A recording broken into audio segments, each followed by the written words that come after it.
Welcome back to another episode of Bromance. I'm Ryan, and today we had Giancarlo Console on the pod for part two. Before I hit the intro, I just want to give everyone a reminder that Bromance is now on Apple Podcasts and Spotify. So if you guys want to go ahead and listen to it instead of watch it, you can go listen to it there. That's it. Hope you guys enjoy. Yeah. Going on you with the pick and roll. Younger flame, he in sicko mode.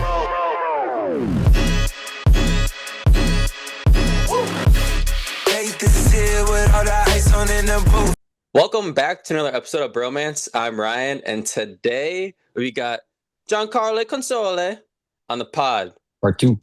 Part two. Giancarlo, how are we doing, baby? We're good. We just getting our new league started. So week one or week two, I guess, and finishing up semi-pro stuff. So registrations, all that. Getting franchises kind of set. I meant to talk to you about this, but when is the deadline for signing up franchises? March 15th. Okay, we got that deal worked out, so we can talk about that off air. But yeah. Nice. Today is Wednesday. We're halfway through the week.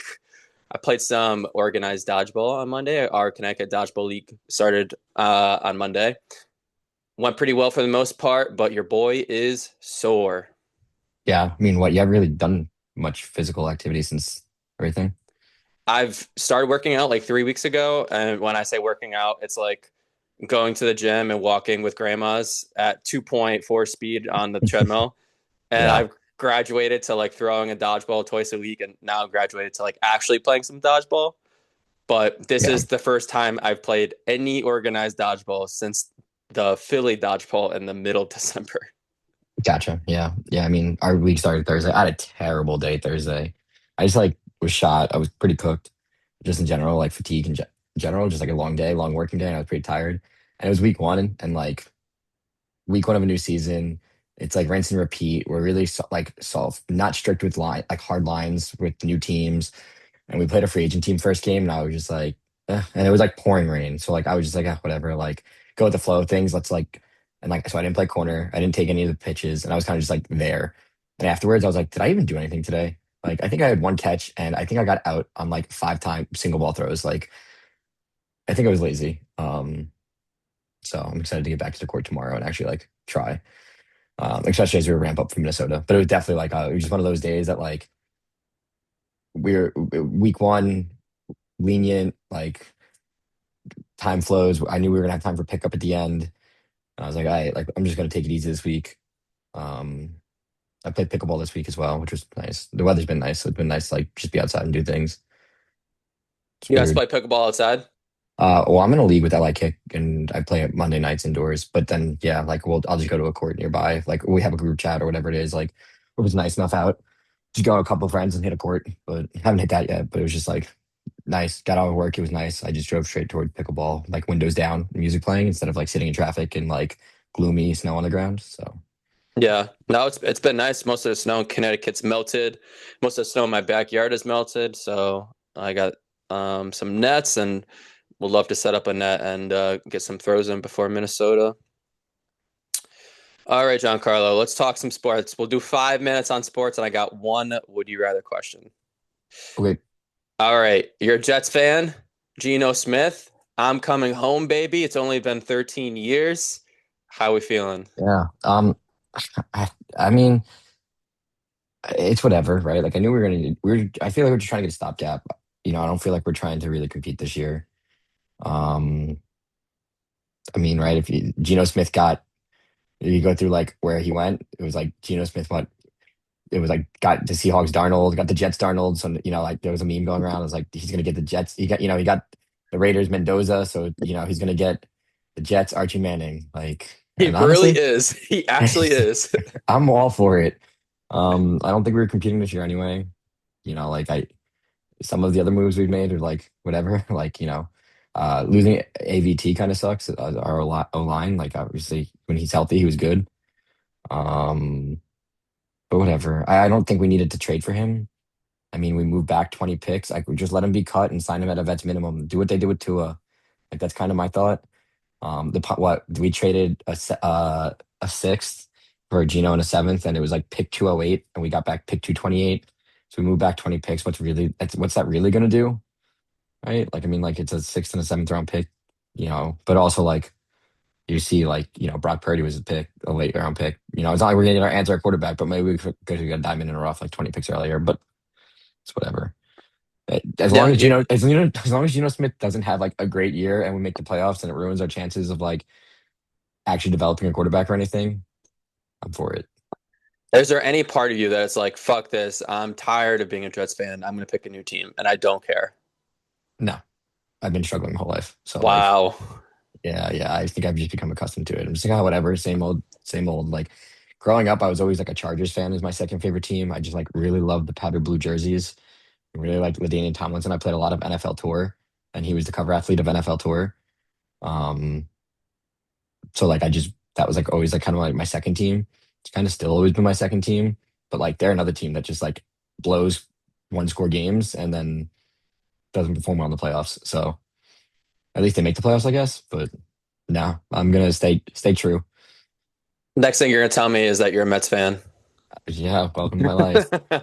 Mets, Jets, Knicks. Oh, Bam baby, what are dropping we 83. doing? Oh man, do you remember the Geno Smith?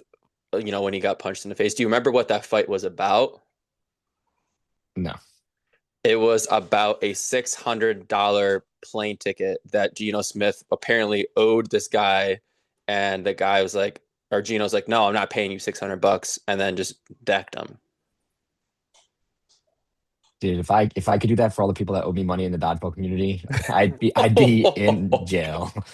We would be rich men, Giancarlo. Well, if we got our money, we'd be rich, man. If not, Yes, exactly. if not, I'm in a jail cell. Like Yeah, yeah. All right. Well, I mean, hey, how many wins do we think the Jets are going to have this year, or how many wins do you want them to have this year?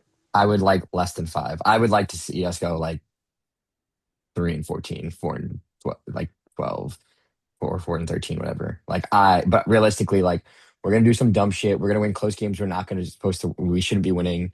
We're gonna play like we have an easier schedule. And we're gonna play, a team that's like battling for the first overall pick with us in week 17, and we're gonna beat them, and we're gonna screw ourselves out of the first pick. It's kind of like a jet way. How many interceptions are you guys going to have this year? Are you going to have more than zero? I would hope so.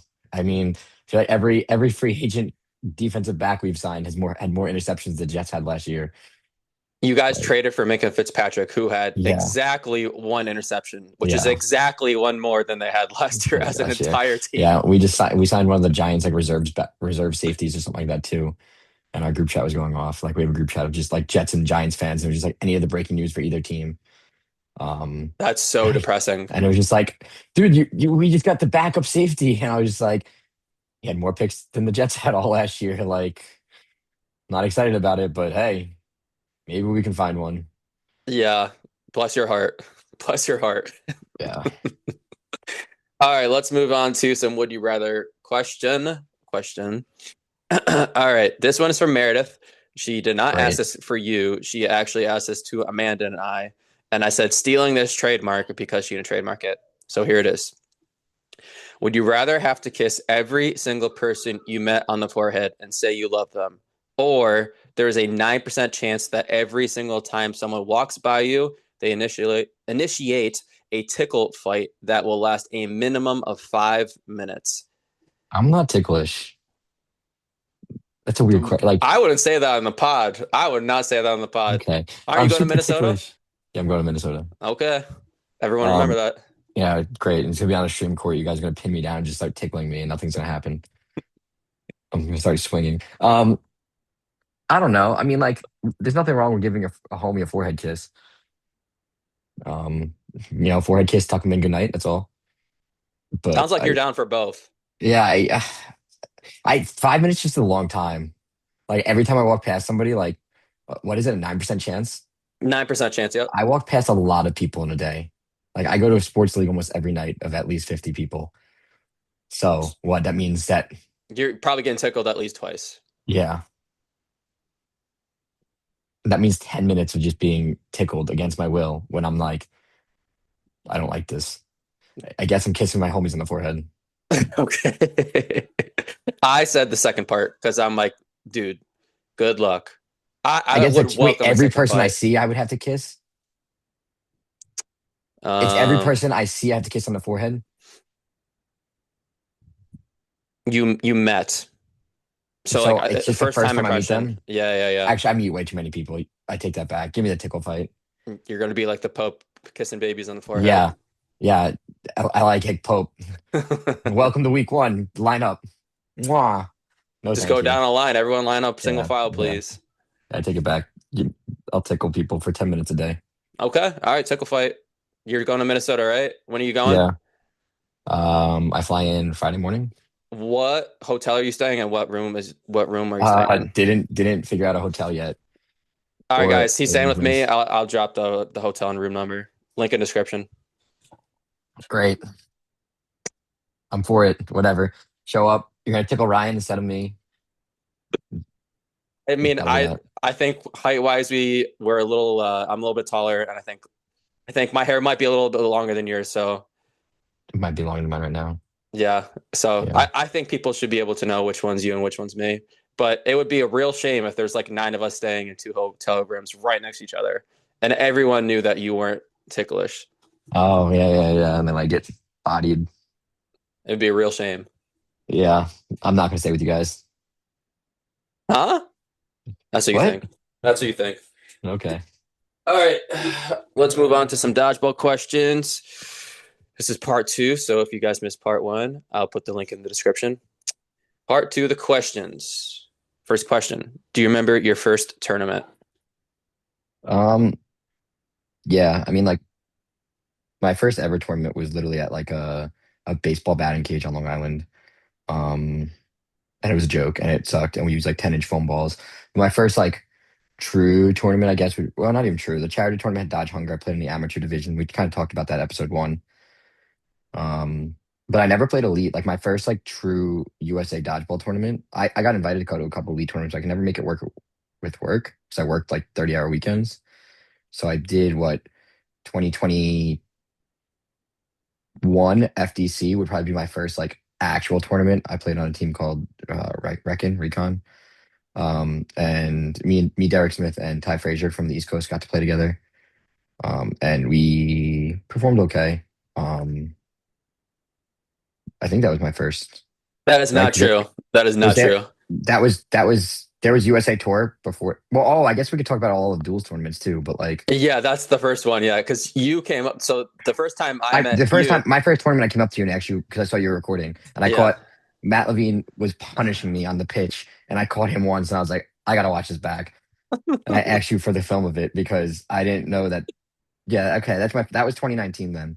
That yeah, was or 2018, like late 2018, early 2019 probably. But yeah, I didn't do any elite. Like it was all I only did a couple of duels tournaments pre-COVID, and then kind of just jumped right into USA Dodgeball's Premier Tour.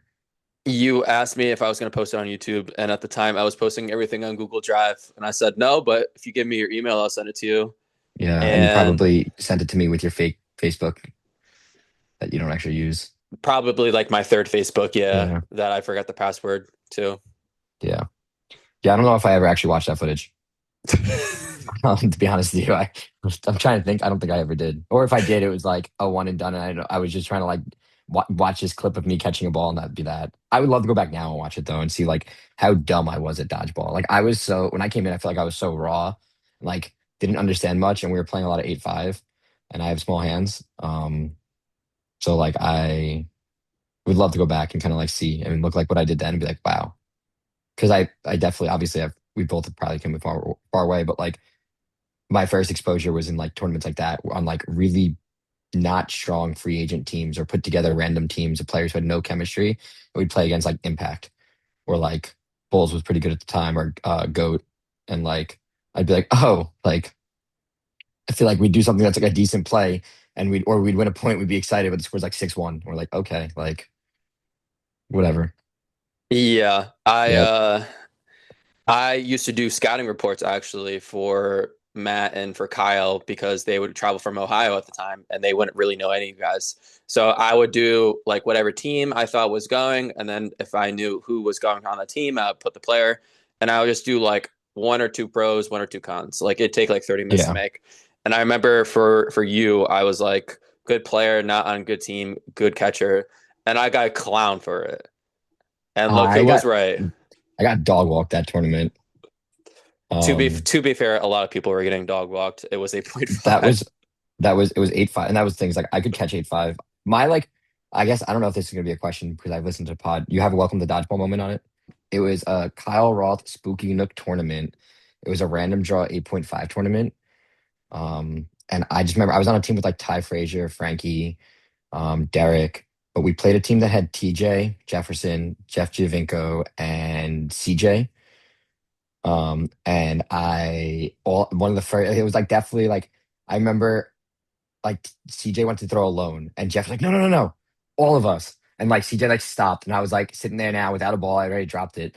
I was like, okay, here we go. Like, and they threw three at me, and it was TJ, Jeff, and CJ in 8.5, and it shattered my glasses, like Oh. straight up shat. I had glasses. I got like I like one ball hit my pocket. I think like CJ's hit my pocket. I was like, I'm gonna catch it, and then it was like TJ's and Jeff's back to back, like on each side of my face. My glasses went flying, like shattered. And I was just like, oh, but they said no solos on me because I could catch. So that's a win. Like at the time, like CJ and TJ both could throw. Like they both to me like I seeing the talent level and not traveling a lot. Like they were big arms on the East Coast, and then you have Jeff who's just Jeff. Like there's really no other way of describing it. Like and like for them to be like, oh, he can catch, like throw more than one ball at him. It was like a two-faced welcome to dodgeball moment because it was like, oh, like here I am, my glasses are shattered. Maybe I should get contacts. I think I broke three more pairs before I got my first pair of contacts. But also like to get like said like, oh, you're kind of good at something. Like we have to adjust our game plan to that. It was like a two face. Like it was good, but also like, ow. They respect me so much. I'm gonna get absolutely annihilated right now. Yeah, exactly. It's like getting hit in the face on a solo. You're like, well, if they put it on my body, they know it's probably a catch. Yeah, yeah. Thanks for the headshot, but next time just throw me one in the pocket so I can catch it. All right, my next question. Do you have a favorite tournament? Um, I don't know. I think it depends, right? Like vibes of what I'm going into for the tournament.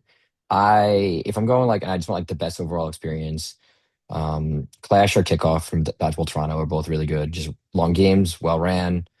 Um, get to play with a good team with Honey Packs, like just like a good group of guys that we've built like some chemistry with.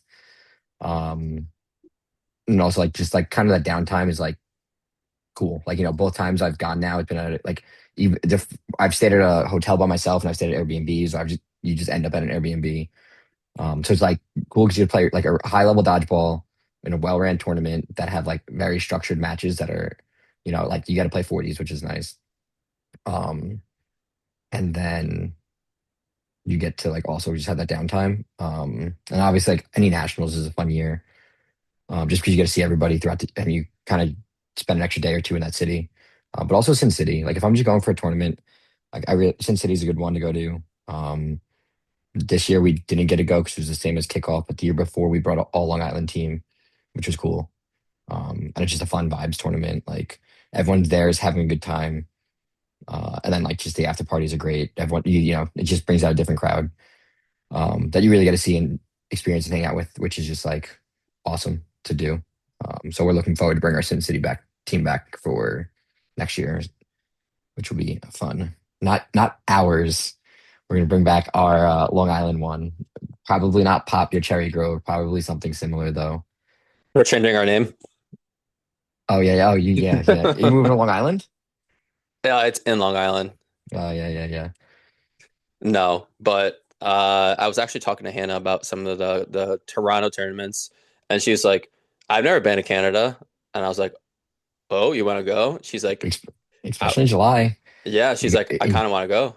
in January, it's not really worth it. Or in September, it's gonna be in this year. But in January, it's not necessarily worth it. Not that it's not worth it, but it's so cold up there. When we were up there was like 3 feet of snow on the ground.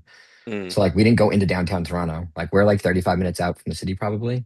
Mm-hmm. And we pretty much stayed to your Airbnb and do stuff. I know in the summer last year there was like a group of like from Boston, or the Northeast in general who like had downtime, whatever it was, and they just were like, oh, like we don't play till 4 p.m. So we're gonna go explore the city. Wow, they Um, didn't play until 4 p.m. on a Saturday.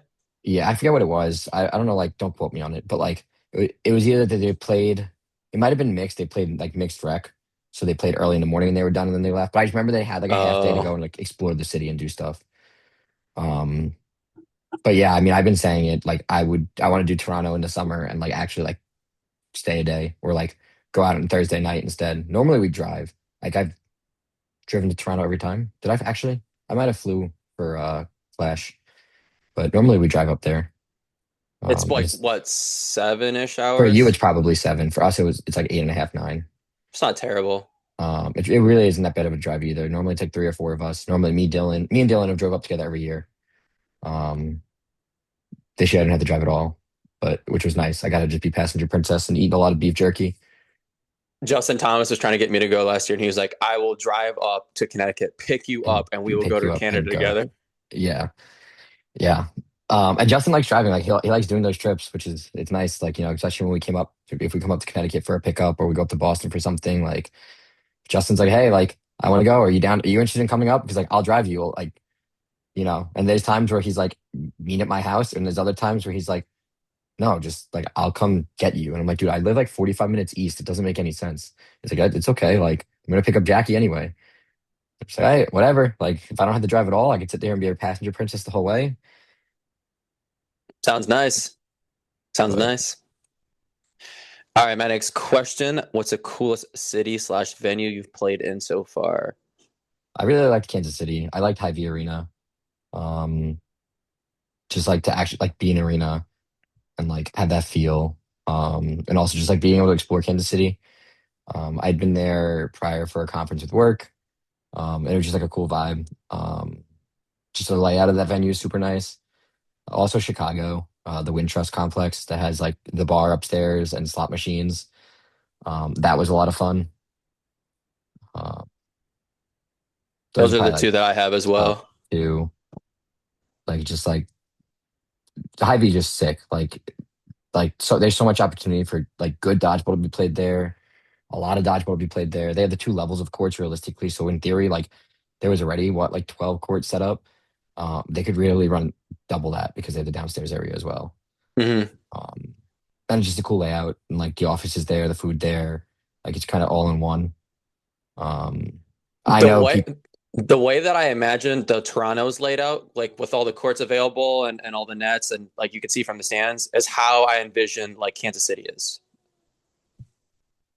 Yeah, Toronto. The one thing they do really well, they have that one stream court, the court one. They bring the bleachers out so it's pretty close. Like if you're on the front row, you're really like 10 feet off the court, 15 feet off the court, which is nice because like when you play a finals match there, it's really like a good finals feel. Hy-Vee, I feel like I really Hy-Vee. I wish I obviously the format has changed a lot since then, but I feel like I didn't watch a gold medal match.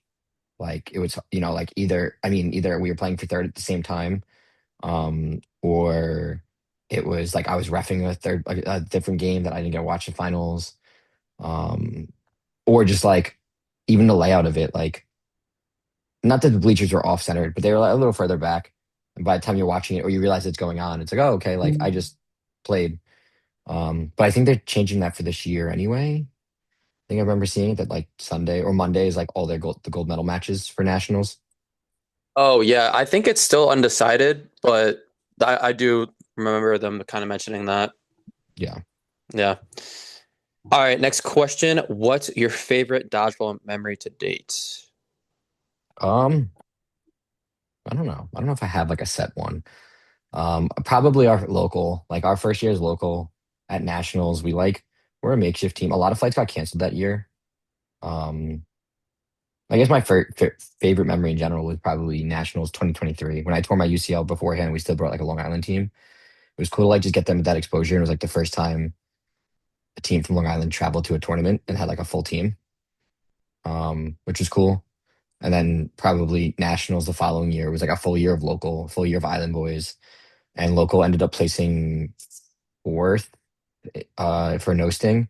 But like our no-sting run was like pretty deep. Like we were placed in the Elite Eight, but like just we went on runs. Like we were down 3-1 in 2 series and came back and won them. We had 3 of our players or 4 of our players have flights canceled. So our roster went from like one thing to a completely different look. Um, like it was me, Chris Brand. We picked up Jacob Falco the day before. We picked up uh We had Jackie. We picked up a girl who was like never Bella Ramsey. She had literally never touched a no-sting ball before. She was like, "I'll play if you need me to," but I was like, "I don't care." Like, From Long Island? yeah, like we Wow. we didn't really do a lot of no-sting at the time. Like, like we still don't do no-sting, but like it was just like, it was like cool. Like, and then Taylor Geen was there, so like that was our six, and we had no subs, and we went on a run and just like we beat Precision, we beat Windy City, and then we lost to Instinct in semis, and then we lost to Atlanta for our third place game. But like it was just like a really good run. And then Island Boys placed fifth in foam, which was cool. And like that's probably like my favorite moment, which is that nationals and how like well Long Island did it because it kind of felt like it put us on the map. Um, but also I feel like it was like also like I'll go back and see because like we played outsiders and it was a 1v4 against me and the series was tied and they threw three at me and then Hashi threw one late and it like stuck. I dodged the first three and the other one like stuck in my pocket and you like hard it like it was a catch and it came out and like that like I think Taylor Pineda was one on the catch and then Hashi and Shota would have been out and like that was just like a huge momentum swing that like at the end of the day like one it's a really good team and to play them that tight was cool but also like if I'd caught that ball Island Boys could have been at the thing that year because top four automatically get bids to the thing. Oh, yeah.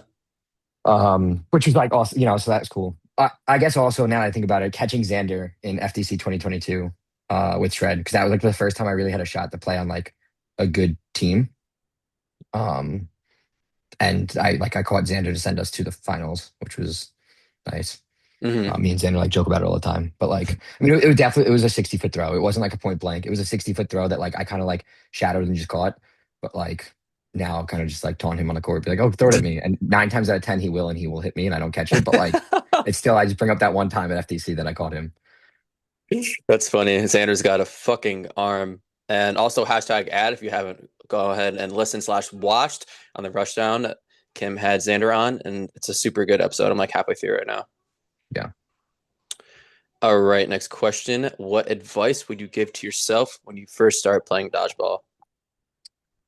Just to be a sponge and also like have confidence, right? Like I came in and I was super raw, and the confidence wasn't even like within. It was just like to talk to people. Like I didn't have the confidence to go talk to someone because I was like, wow, this person just dog walked me, and like I literally just got steamrolled by this team. But like like obviously I went up to you and we had that conversation. But other than that, I feel like I didn't do that for a while. Of like, hey, like what can I do to get better? I was like too scared to do that. Like kind of how you don't like talking to girls and stuff like that fear was like the anxiety of like going to like have that conversation with somebody. So I just tell myself to like just be a sponge and it's okay to like ask those questions because like the community is such a good community and the people who are willing to help you will help you. And if you go and ask that question, like no one's really gonna be like, no, go screw yourself. Like I don't really care. Listen, most people are gonna be like, okay, like, you know, have you watched film or like, oh, like, well, I saw you did this and this is why I did that. So kind of just like don't be scared to ask early on. Because I feel like that definitely not that it was just like a little bit before like hit for me to like how can I pick up on stuff like what and also watching more film. Like I didn't watch any film my first 2 or 3 years playing. It probably wasn't until the year I was on FDC, like on Shred for FDC. That like they're like, oh, we're doing a film session or like, oh, watch this video. Um, and then I played with outsiders and like Hashi sent me like a finals match. It was like Australia. And he's like, we're gonna play like Australia for this tournament. Like watch this video and like we want to play fast like them and it's okay to take trades and be aggressive. Um, so just kind of like putting myself out there to watch film and then like ask for feedback early on Hmm. and then just like trusting yourself from there. Cause I definitely did not like I was too concerned about like what happens if I throw this ball or what happens if I do this. Early on. Like I didn't want to like upset the teams I was a part of. Instead of like playing my skill, I try to play like what I would think the team would want from me. And I Hmm. feel like it definitely held me back for a while. No, I feel that. I remember for me personally, and like I mean, people get their confidence in weird ways or at weird times. So like I've been playing for a long time, and I had like a really big confidence boost the first time I went up to Boston for that USA round when I just brought up a bunch of random Connecticut players, Yeah. and we didn't play great, but we didn't play bad either. And I remember we're playing precision, and in the beginning, like everyone's kind of playing passive. They're like trying to protect me as much as they can, and like they felt like the second I was off the court, like we're cooked. Oh my guys, I don't give a shit. Like they want to throw at me, they throw at me. Like I want you guys to react to that. Like Don't be Yeah. proactive. I want you guys to be reactive. And I remember I was like front line throw. I'm falling back. I'm like, yo, I think I'm cooked here. And I dropped down to my butt. And this is where that started. I dropped down my butt and I have like a pretty point blank catch on heat. And literally right there, I'm like, oh shit, I'm going to start doing this all the fucking time, like all the time. And that's what like year 9 of me playing, and I already had confidence building up to that point, Yeah. obviously. But for me, that's where I kind of clicked. And then another thing too, like when Eli played with Flight in Seattle, I remember him in the beginning was like, "Hey, I don't care if it doesn't make sense for you to throw and get the out. If you feel like you can get a hit, just get the hit. Who cares? Like if we give it 5 balls, we give 5 balls. Trust yourself to be an athlete and to be able to dodge, 2 balls or 3 balls or whatever. And that's kind of what I'm preaching now to any team that I play on, or, like Jackson for semi-pro and Meredith, where I'm like, hey, if you can get the out, just get the out. Who cares? Don't play super Yeah. strategic. Like, it's fine. Watch the good teams play. They'll give up 5 all the time. Yeah. And a change of pace too, especially when a good team's sitting at such a high level. And like your set offense is flowing, or the team you're playing against, his set offense isn't flowing. They just kind of like discombobulated. Like it's totally okay to give up a fifth ball because like chances are they're not going to be in sync. And if you can hit out someone who's not paying attention is one of their stronger throwers, like yeah, green light. Yeah, take that every single time, and then you give up 5 balls, whatever. Like whether you give that ball to that rat or you're getting a 3 thrown at you, like you gotta trust yourself to survive. Yeah. All right, my next question: favorite ball type, least favorite ball type, and why? Favorite ball type foam. Um, Least favorite. I mean, 8.5 if it counts, but if not, I don't really know where I'm at with least favorite nowadays. I don't know if I necessarily have a least favorite because I kind of just play everything. Like if I get asked to, or like if we have a chance to, I will. Foam's definitely my favorite because I feel like it's helped my game progress the most. I knew I was kind of bad at 8.5, just because I had small hands. I didn't really have the grip strength at the time, and also like just throwing that ball, like just I felt like I didn't have a lot of speed to it, and like whatever. But I think starting playing when I started playing more no sting, like when I came up to Connecticut and lived up there for a little bit, I feel like I like really kind of like developed more of a consistent throw, and I had a lot of movement on my ball. And then to switch from that to foam, it was just like, oh, like I can throw this ball similar. Um, because like to get movement on a no sting ball is not super. It's not hard, but it's also not easy. Like I wasn't pinching a ball, and people would be like, "You're pinching because the way the move ball's moving." I'm like, no, this is just how I hold. Like the baseball background definitely helped. Um, but yeah, I definitely foam just because like I feel like it kind of like just all clicked. All my skill kind of clicked together for foam. Like, oh, this makes sense. Okay, I can do this. Okay, I can do that. And just like play style wise, like rule set wise and everything. I think foam just the most fun to play. It's strategic, but also like you can still play fast if you want to play fast.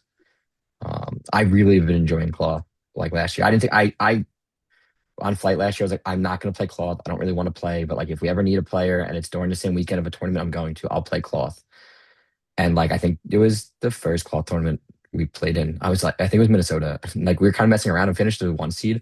I was like, this is so much fun. Like it's just fast paced and like you can be hectic and get yourself out. Like it was just like loose dodgeball, which was nice. But I think that's why like I'm kind of the same way about no sting is like I don't care for no sting, but just like naturally to be like decent at it and like have a good time while playing it. And there's like no stress of like anything that happens. So I don't know if I necessarily my least favorite would be 8.5, but we don't really play that anymore. I think I'm at the point where like foam is obviously my favorite, but I think I'm at the point with just the new Baden no sting balls that I just don't really ever want to play it. Same thing with cloth. So for me, it's kind of just foam or nothing at this point. Yeah, I couldn't tell you the last time I picked up a no sting ball. Nationals, I guess. Yeah, Yeah, nationals. probably. Yeah. Yeah, and that was what we won, and then we got we played Thunderstruck with four locos, and then played as loco. Hmm. So Yeah. that was fun. That was day one of nationals. Uh huh. But it was just like, okay, let's not hurt our arms for foam. Like that was our mindset. It's like let's be loose and have a good time, but foam's more important this weekend. No, for sure. Priorities. All right, man. Next question. What's your favorite team you've played on? Um, hmm, I don't know. I kind of bounced around for a while, right? Like I didn't really have like a set team. Favorite teams probably I don't know. Some of those early local teams were a lot of fun. Um, hmm, favorite team. Fuck charter. Yeah, chop, chop, chop. That was a lot of fun, but like I'm trying. Yeah, I guess. But like to me, if we're doing that for like a tournament team, there's so many like we brought up. I mean, we had like a Midnight Madness team that was a lot of fun. Like really, any team I have a chance to kind of like just play with friends is always kind of like a good time. I Hmm. don't know if I have like a true like I've played with so many different people and I've learned so much from so many different people and I've enjoyed sharing a court with so many people. It's kind of hard to pick a favorite. I mean, like Nintendo 69 had a good team. Oh yeah, that's a good Like one. that's a good team. Like there was, like Jeff, me, you, Sean, Marissa, like Lisa um Fox Lisa Fox, Jill, on. like on, yeah, like and like all the iterations of Sin City teams I've played on have always been a lot of fun and always been like some of my favorite teams and experiences and memories.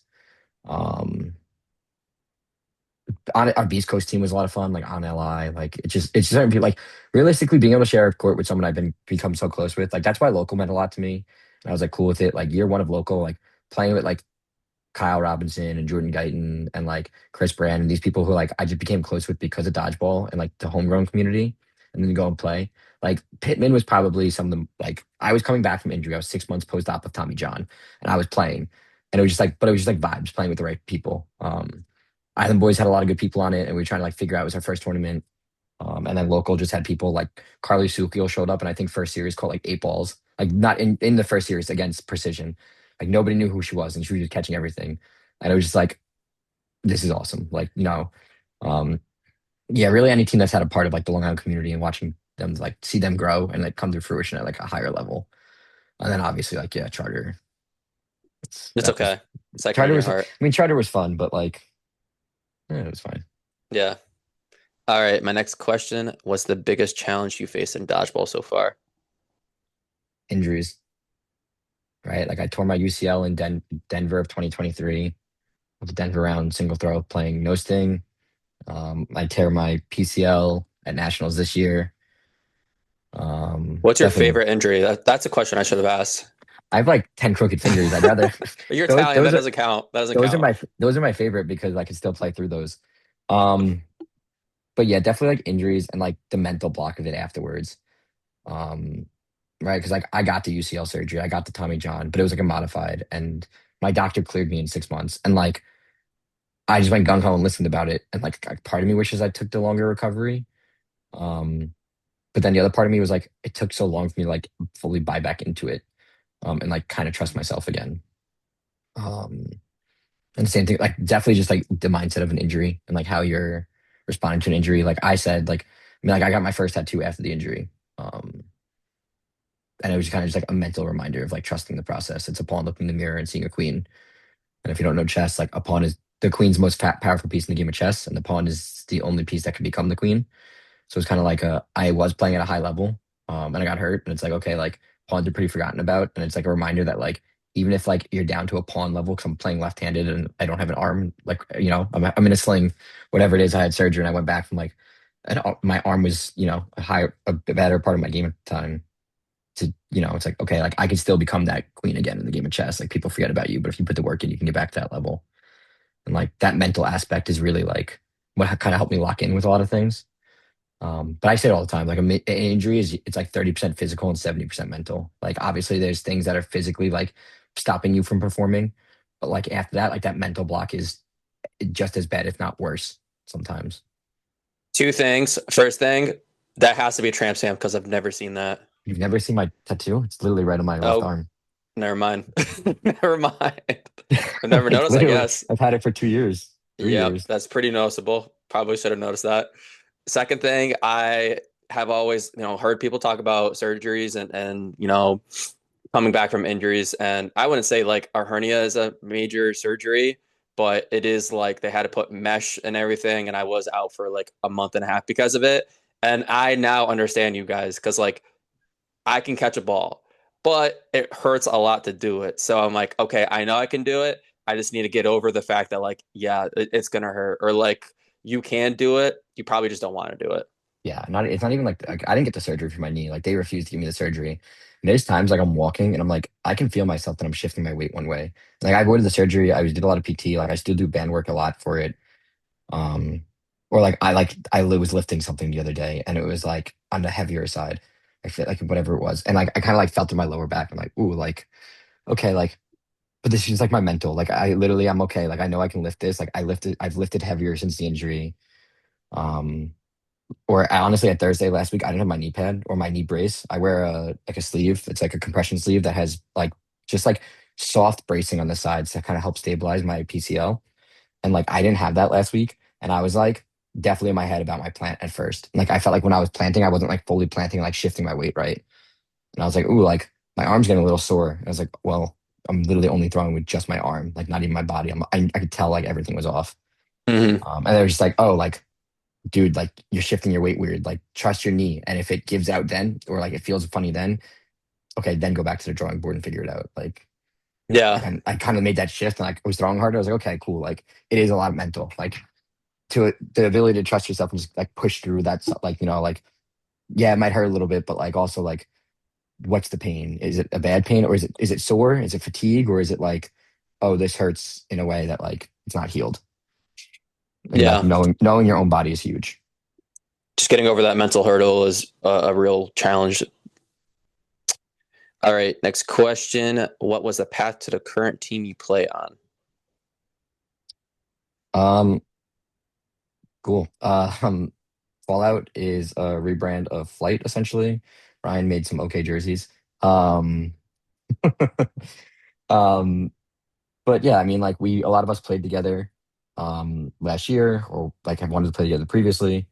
So it's kind of just like a continuation. When Flight made their shift, Bo went to Outsiders, which I think was like huge for him and his opportunity to play on a team and like make that push for Team USA. We kind of just talked and we're like, hey, like we don't want to disband. A lot of us have good chemistry playing together, so like let's just figure out who's locked in for the year. And it kind of just we went with that and then figuring out a team name. I think we like went at first with like playing around with Flight, like oh Crash or Mayday, and like let's rip off the Flight jerseys and make some like fun of it a little bit more. And then it was like we kind of settled on like Fallout, which is like it's like the aftermath of like what happened. Um, and that's that. And we kept most of the team together. Um, go from there, right? Like it's newer. We haven't really played a tournament as Fallout yet. Minnesota will be our first. And then Mm-hmm. Honkers, um, like I obviously shout out at local. Like we went from year one, we were pretty much strictly Long Island. Didn't travel as much. Year two, we picked up some other players. Xander wanted to play with us full time and learn more. We picked up some West Coast players for the first tournament and kind of just like vibed with them. We had like not a fully committed roster, so we just kept kind of rocking that.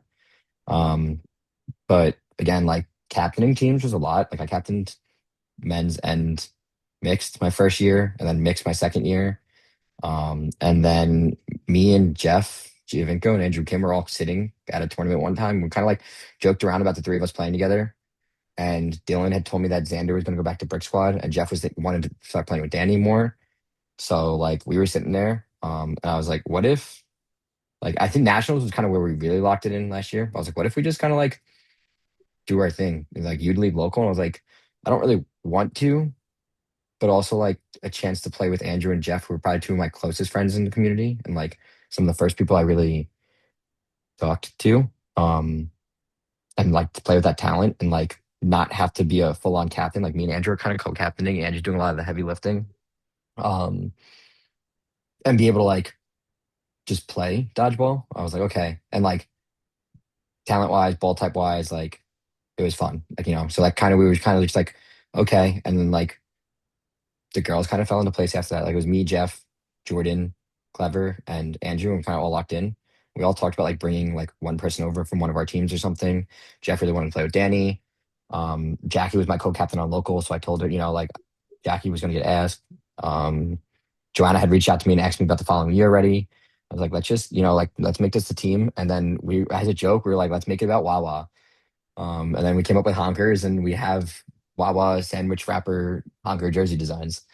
And we played together for the first time in um, Happy. Toronto. Oh, Well, in Toronto, yeah. Toronto. Yeah, we played a kickoff. I didn't play.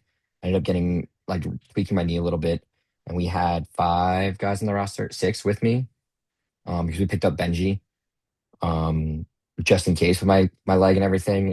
And Jeff was a little sore, and Frankie was on the team, and we were kind of like figuring everything out of how much we'd all be able to play. And I was like, let's just pick up Benji.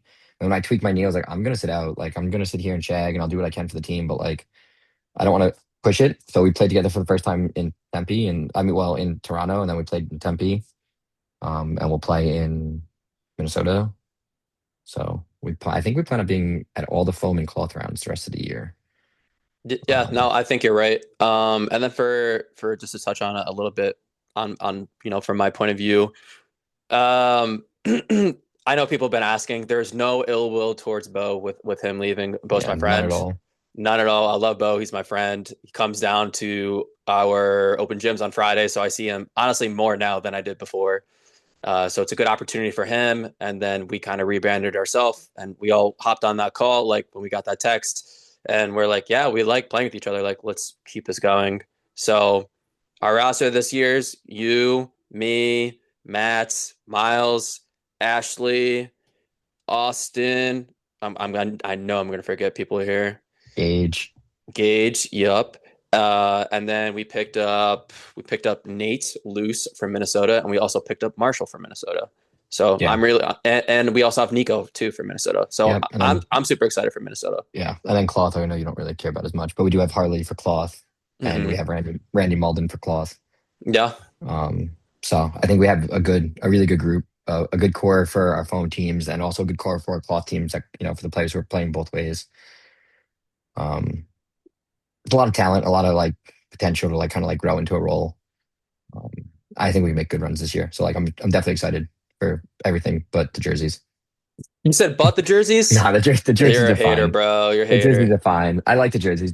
I do like the jerseys. It's just a missed opportunity to Fallout. I got a little bored with ChatGPT the other day, and I was like, "Help me design a dodgeball jersey for the team name Fallout." And it was either based on the show or like, you know, Like a video game. yeah, the video game. And I was like, "Oh, some of these. I wish I had more time to do with this then." But I do like the jerseys a lot. I like the skeleton Toronto Raptors jersey. Um, If only we could do another jersey. Damn, I can't yeah, I believe we're know, only gonna right? have this one jersey for One years. jersey for yep, forever and ever and ever. No, I do like the jersey. Um, I'm just busting your balls about it because Nah, you're good. I know you If put a you lot of effort into it. if you guys ordered a jersey, I will have them in hand in Minnesota. So reach out.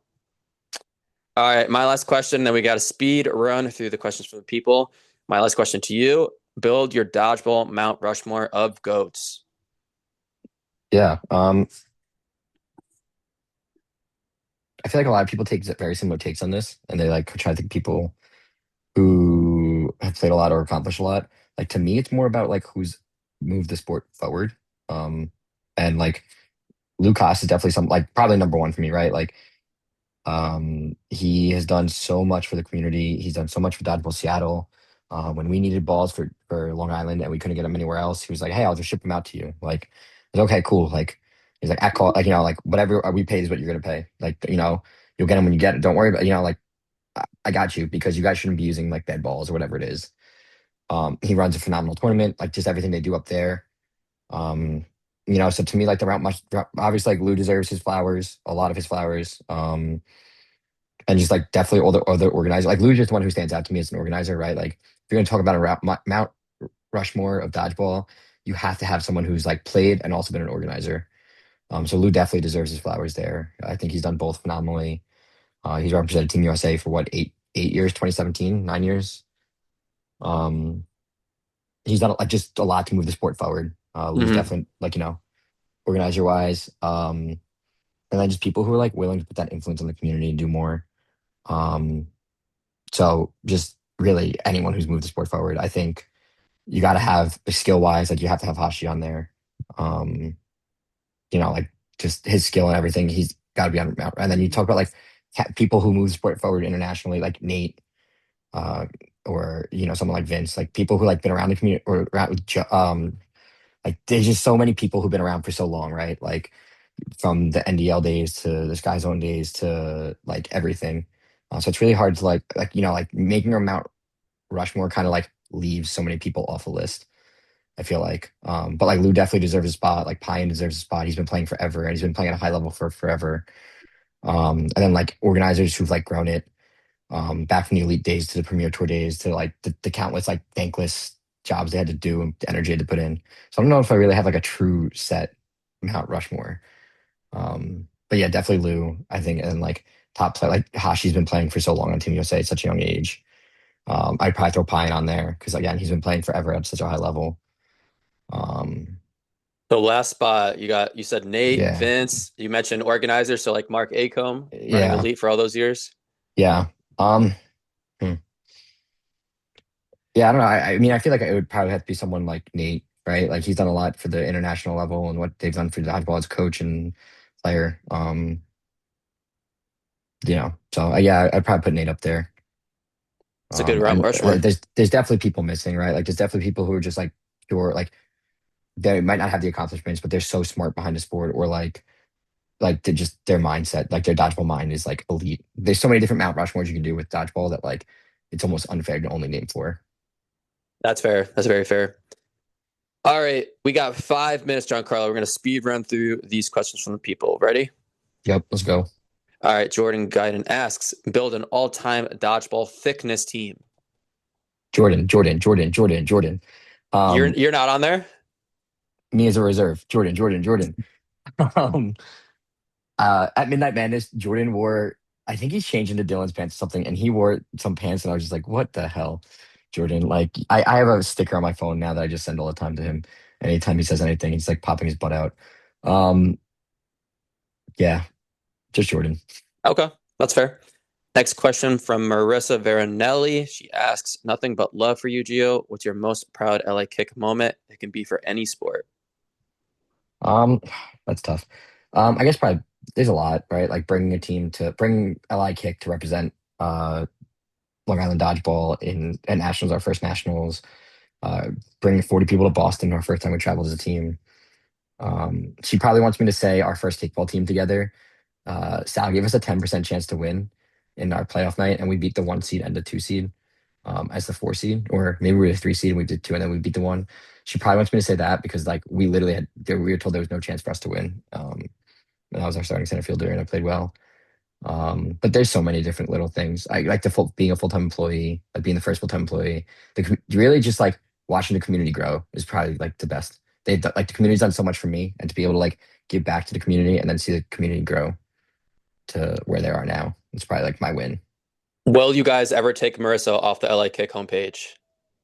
Probably not because that means we need to do some more stuff. I mean, maybe eventually, but like it's just a good photo. It's the video, right? Yeah, there's a Yeah, there's a like the first person. I have no clue who that is, like at all. yeah. There's a video that we have.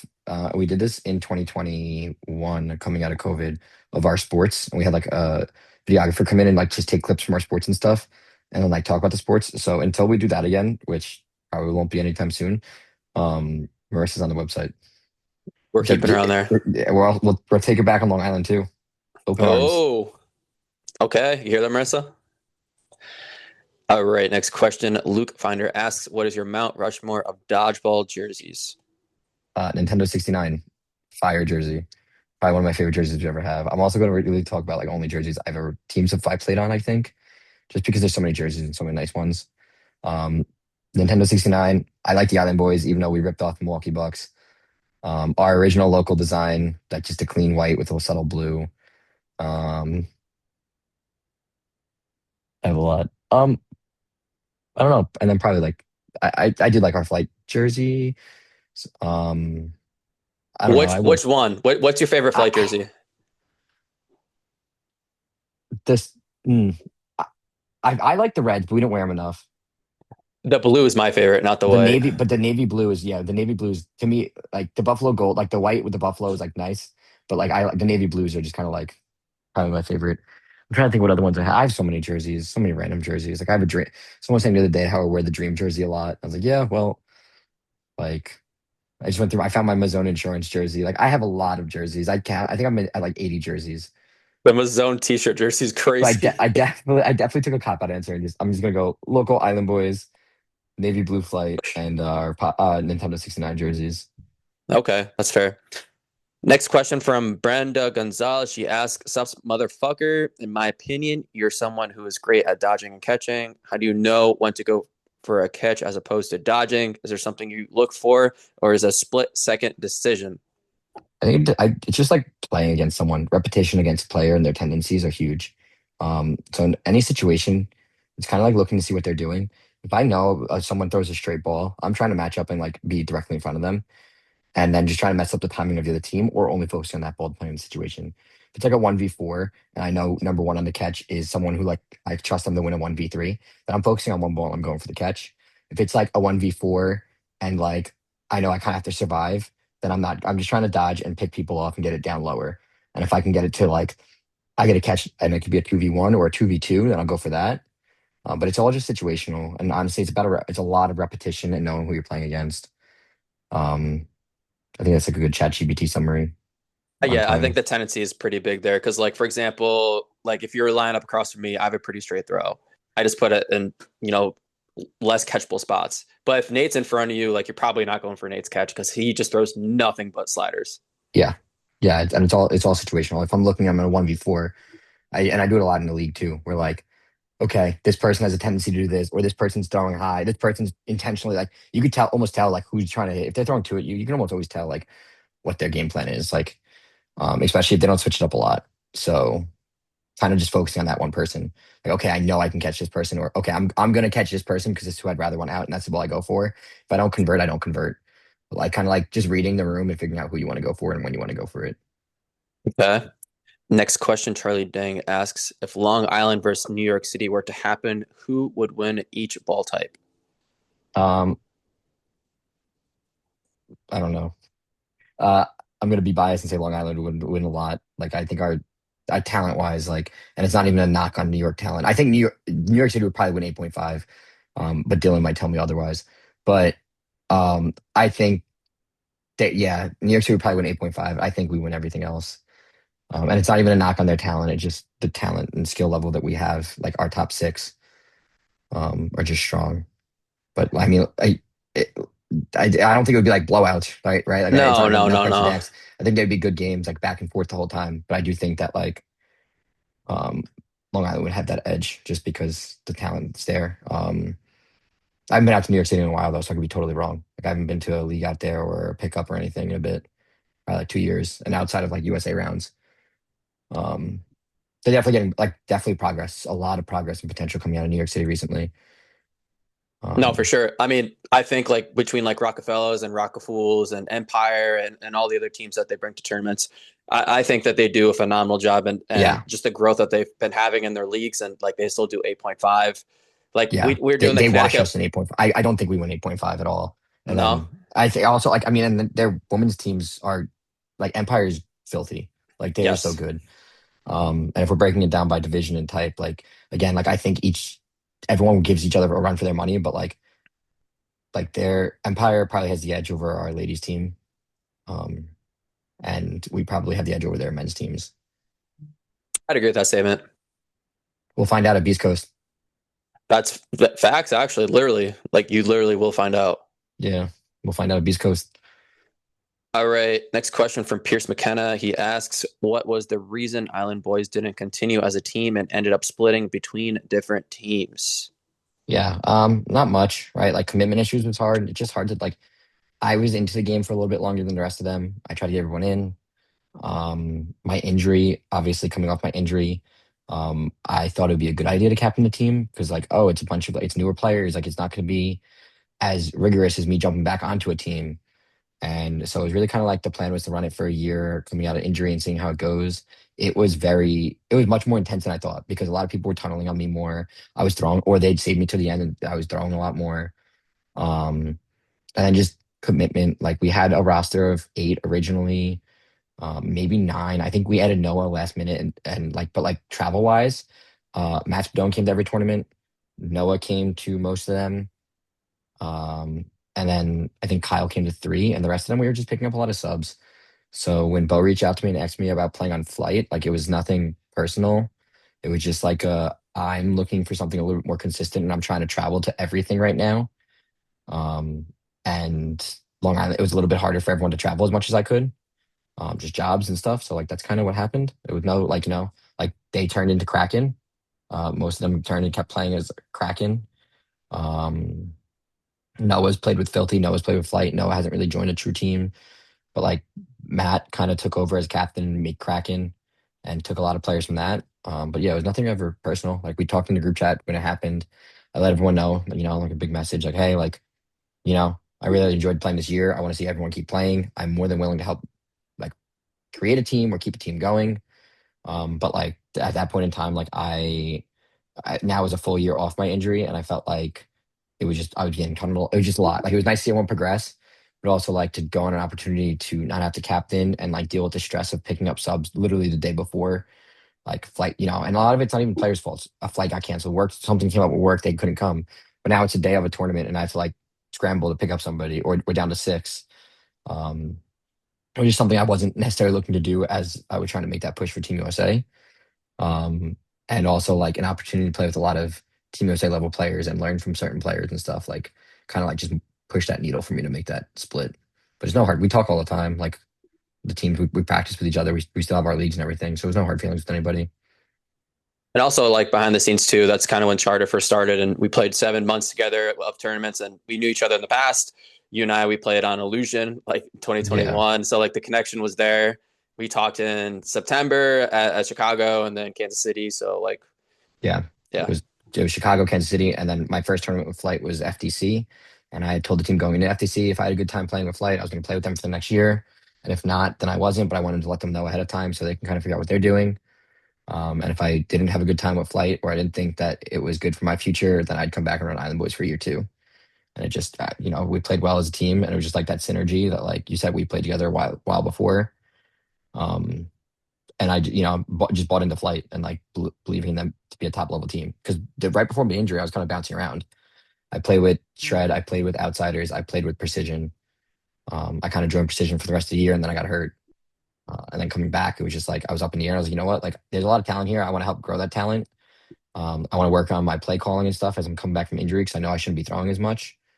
So that was the thought behind Island Boys, and we kind of ran with it, and it was great. It was a great year. Just commitment was a big thing about it. Like, it was the hardest part. So to go forward and have a chance to play with like you, who, like you said, we played together a lot. We built a lot of chemistry. Bo, who like I played really well with in FTC, and like these people who like just like already had a built-in chemistry that I can kind of come in and be like a glue guy compared to having to play like super extensive coming off an arm injury. So that was kind of like what pushed my needle. Yeah, yeah. All right, 2 more questions. Taylor Yule asks, favorite player to play with from another country? Benji. Last question. No, Taylor and Owen. I didn't even get to play with Benji. Taylor wanted me to hear her own name.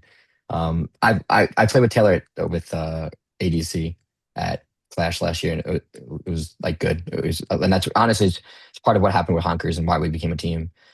And then I played with Owen with Honey Packs and stuff. And we played at nationals. So definitely top three is Taylor, Owen, and Benji. I think they're also the only three players from other countries I played with. Favorite players to play with from another country? I don't know if I've played with anybody else from another country. I think the only person I've played with from another country is Owen. I don't think I've ever played with anyone outside of the US other than Owen. Yeah, that's crazy. I think Taylor, Owen, and Benji. That's like definitely players I would love to play with, or like I talk to all the time. I guess also Sin City, I've played with players from other countries, but I probably couldn't even tell you if they were from another country when I was talking to them until after the fact. Someone also on 69 was from like New England, not New England, from England. Jonas, right? Jonas Rask or whatever. Yeah, Yeah. yeah. We there's a couple players like that we had. Like I played with Josh at kickoff, Josh Walsh. I also, do you count Cody Dan Foley? Because if that's the case, I would probably put Cody up there too. I played with Canadian him now, at yeah. Crash, right? Like he's Canadian now. So there's probably like five that I played with, and there you go. There's my top five. Top five. All right. I'm sorry, Justin. We're gonna skip over your questions. There's a lot. To make it up to you, we will tie Giancarlo up and tickle him in Minnesota. Last question from Tenny. Tenny asked you, what were / are your goals for semi-pro, and what has changed to this year to help achieve that? Yeah, I mean, we talked about it briefly. I want to get rid of wall ball. That's my number one goal. Currently, there is 45 people signed up, or 40 people signed up, and 4 franchises. I know of 3 more franchises who aren't signed up, so that gives us seven. That gives us 7 franchises. You're going 7 per team. You add all those who aren't signed up. That gives us 52 people signed up. So that is our player, like, right? Like that's our numbers right there. So we'll definitely have 7. That should be enough to move to the basketball courts anyway. I mean, off the basketball courts and onto the hockey rink, which would get rid of wall ball, and then just continuing to grow it. It's a world year, so I expect players like who are planning to go to Worlds or traveling for API or whatever. I don't necessarily expect them to come, so I do kind of expect to take a hit from our travel player base. And it's kind of for those of you who travel, it's a lot and it's a big commitment, and I really appreciate it all. So I think my commitment just in general is just kind of like grow the pool throughout the year and kind of treat similar to how we did year one, where we were able to do an expansion draft and get these other people in.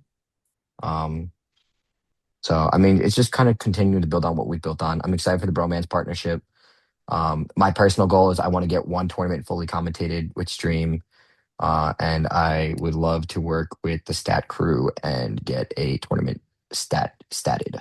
I've also talked to Brett Cobble about coming out. He talked about coming out. So a lot of different like avenues of stuff. I would love for semi-pro to be adopted elsewhere, and then they do similar formats. I think it's super feasible. And for a lot of these places that are running tournaments once a month or once every other month anyway, like why not? It's a good way to like kind of mix it up and get drafts in there and get some balance play and also build chemistry with a smaller core. I love the idea behind it. My only gripe is the trades because we need too many teams to say yes. And every single trade I made, the captain and I agree with, and then it's like 4 no's. I'm like, why are you even saying no to this? Yeah. Like for example, like Dylan and I had like the first draft slot last year, and Dylan had the last. And I'm like, hey, you want to trade? And he's like, yeah, let's do it. And then people are saying no. I'm like, you don't even know who I'm going to draft or who Dylan's going to draft. Like, there's no reason to say no to this. Yeah. Well, I had a reason to say no because I didn't even vote, but I knew Dylan was going to take Jacob, and Jacob was my first pick, and I had picked 2. So that was, but I didn't even vote on that. I think I got struck down before I even had a chance to get to me. Literally, exactly. Like that's exactly my point. I mean, at the end of the day, I would have said no. No, I wouldn't have said no. I would have said yes for the benefit of semi-pro. But selfishly, I would have said no. Are we going to go from 1 player to 2 players again for celebrity, or no? They'll probably talk about from the franchises. Mm-hmm. I think so. It depends on the player pool too. If the player pool is much smaller, then I think so. But if the player pool is big, then probably not because we want those players in the player pool to be able to play. Because that's like the push and pull of celebrity players. Year 1, we barely had anybody be able to play from the pool. Year 2, a lot more played because celebrity players it mattered a little bit more. Yep. But it really depends on the final pool numbers. The final pool numbers are smaller and you have teams of 7 and there's only 3 players in the pool, then yeah, we'll probably do celebrity players. If the final pool numbers have like enough for another team in the pool or 2 teams in the pool, then we'll probably just do 1 celebrity player. Celebrity team. That's all. I mean, right? Like that's also something I would like. If a team can't fill a spot, why not just make a celebrity team? Like, hey, you can come in with a core, and then you have to pick up players in the pool. Hey, Charter can't make it, but Zach, Jesse, Frankie, and Christine want to come up and play. They make, I don't know, like they bring a team up, and there's their core 4, and then they just grab 3 players from the pool, 2 players from the pool, and that's the team they rock with. Why not? Like, I'm open for ideas. Always open for ideas. I think the best way to let semi-pro improve is like be open to the ideas and then just like look at the overall aspect of it. But not also would also not have too many cooks in the kitchen, like you said. The trades, like realistically, like in an ideal world, if you kind of just like have a committee to almost approve and decline trades instead of. But that's what captains do. But captains have too much stake in it, so Should have it's a core hard. system. If someone says Yeah. no to my trade, but like 6 people say yes, like we're going to court, dude. Why'd you say no? Oh, because I want them? Not a good enough reason. Not guilty.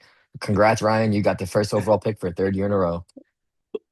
Hey, actually, this year I do want it. The first year I wanted it. Last year I didn't want it. This year I want it again. The first year I tried to get you not to take me too. I was like, I'm not hurt. I'm not healthy. No, like I don't care. You're on my team. You're playing with me. I was like, I'm not healthy.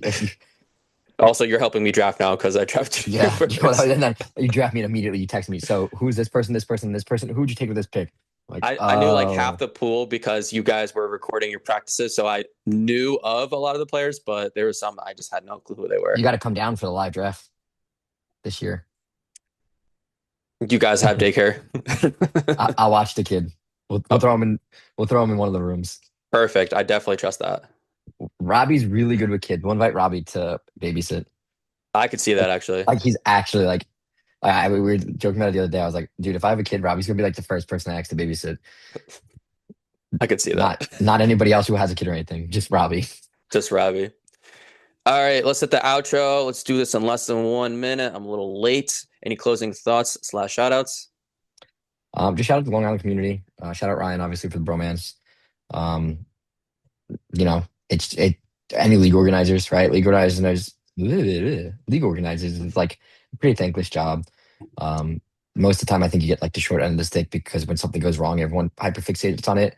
When everything's going good, they don't really like appreciate it and shout you out. So shout out any league organizer who's doing this. Um, Shout out, like you said, shout out you for everything you're doing with this. Shout out you for Connecticut Dodgeball and getting all that started. Um, the Long Island community is huge. Like dodgeball is not possible without it. I think it's helped really grow a lot on the East Coast. It when we started, it helped me go to other places, so it gave me the opportunity to play more and kind of like meet more people and experience more. Shout out Sal, obviously, I like everything they've been doing with dodgeball. It kind of came in as a passion project for me. Like, hey, if you want dodgeball to run, you had to do a lot of the heavy lifting, and now I'm pretty hands off. I let other people do it. Brett does a great job. Uh, so just shout out anyone who's like kind of like helped progress the sport forward, really, because I do think we're at a really good growth point in the sport around the country. Yeah, shout out Sal for starting LA and everything he does and all the sports that you guys play. Shout out to Brett and anyone else that also helps, obviously you. And yeah, shout out everyone from LA. I feel like LA is not. I wouldn't say it's like. I guess I would say it's like my second home at this point.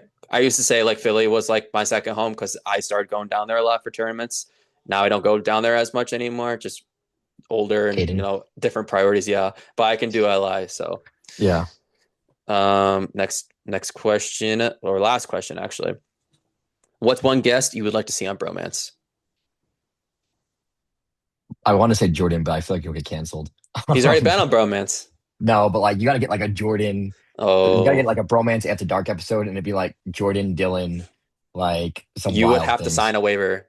You would have to sign a Yeah, waiver. yeah. No, I mean, I think you do a really good job of getting people on who aren't necessarily like big name people who aren't in spotlight and have a chance to shine. Just play people like that. I mean, Kyle Robinson was on for his own like his team episode. I'd love to see a solo episode with Kyle. It's a lot of talk about the Knicks and like the community. Um, Different league organizers, right? Like I said, you've done a good job. You had a lot of good people on. You check off a lot of boxes of people. I would say, like I would have said Marissa. You had Marissa on. Like, um, you know, you really, I mean, more girls. So, right? Like, I have a let's get these list of girls right now. good. Let's get these women in sports on to this podcast, right? Like, um, but yeah, I mean, you've done a good job. You've covered a lot of people that I would probably say. I would love a Jordan solo episode, but that's really only for my pure entertainment, and it's probably dangerous to have for dodgeball. Kyle Robinson for sure. I think he has a quietly good mind. Um, I'm trying to think more of my community. There's definitely communities I'm not kept hitting, like right, like just so many people. Aaron Goodwin. Oh, yes. I think that would be good. I think it would be super good to talk about his like workout for dodgeball and stuff he does there. Like right, like Xander was just on the rush down. Like Xander is someone like who I watch a lot of his videos with like arm stuff and everything. I would love Aaron's workout like structure and what he does. And just have him talk about it on the podcast. I think he's just a good person to talk to, a good guy. Like so I'd probably say like Aaron, Jordan, Kyle. Big three. I like it. And my last question, where can people find you on social media? Gio __ 1127 is my Instagram. Giancarlo Console is my Facebook. It's all I really use. So any of those. What's your Feet Fighter account? Um, OnlyFans 11 at feetfinder.com. Okay. Are we going to shout out the Fallout Feet Finder account or no? Nah, not yet. Not safe for work. Yeah. Save that for Minnesota when we're getting more clips of people being tickled. All right, Giancarlo, that's it. Thanks for hopping on. Yeah, peace. Peace.